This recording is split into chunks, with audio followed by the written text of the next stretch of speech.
ఇవాళ మీరు చూస్తున్నారు, వచ్చిన నెల నుంచి మనమేమో అల్లా తప్పగా రాలే, అడుక్కొని రాలే, అయ్య పేరు చెప్పుకొని రాలే, లేకపోతే అడుక్క తిని రాలే.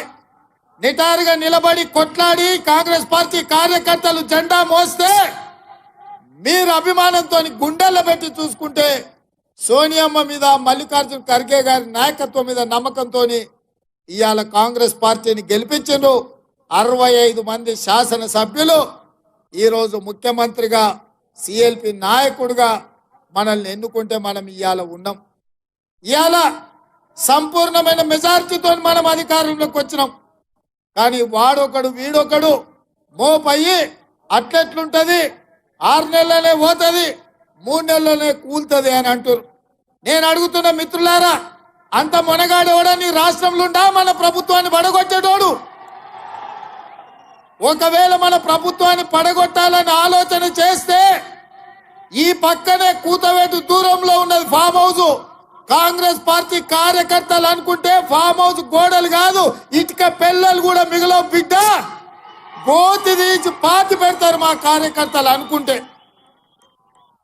ఇవాళ మేము మంచోళ్ళం, మర్యాదస్తులం కాబట్టి ఇంకా మీరు బజార్లో తిరుగుతుండ్రు, శాసనసభకు వచ్చి ఇవాళ అసెంబ్లీలో మాట్లాడుతున్నారు.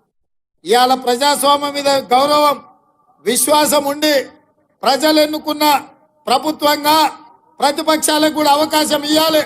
ప్రజా సమస్యల మీద చర్చ జరగాలి, తద్వారా సమస్యలు పరిష్కరించాలని జరుగుతున్న శాసనసభ సమావేశాలలో ప్రతిపక్షాలకు కూడా అవకాశం ఇచ్చినాం.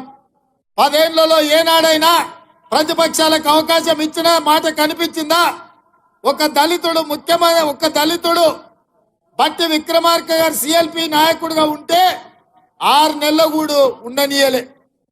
12 మంది ఎమ్మెల్యేలను జీల్చుకొని ఆ పదవి కూడా గుంజుకున్నారు.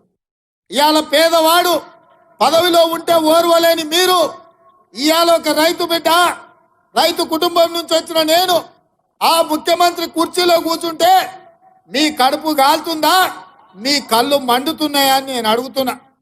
ఒకవేళ మీ కడుపు కాలినా, మీ కళ్ళు మండినా మీరు మమ్మల్ని ఏమన్నా చేయాలని చూస్తే మా కార్యకర్తలు మీ కళ్ళల్లో కారం పెట్టి కొడతారని చెప్పి నేను ఈ సందర్భంగా చెప్పదలుచుకున్నా. ఈ వీడియో నచ్చితే లైక్ చేయండి, షేర్ చేయండి, సబ్స్క్రైబ్ చేయడం మాత్రం మర్చిపోకండి.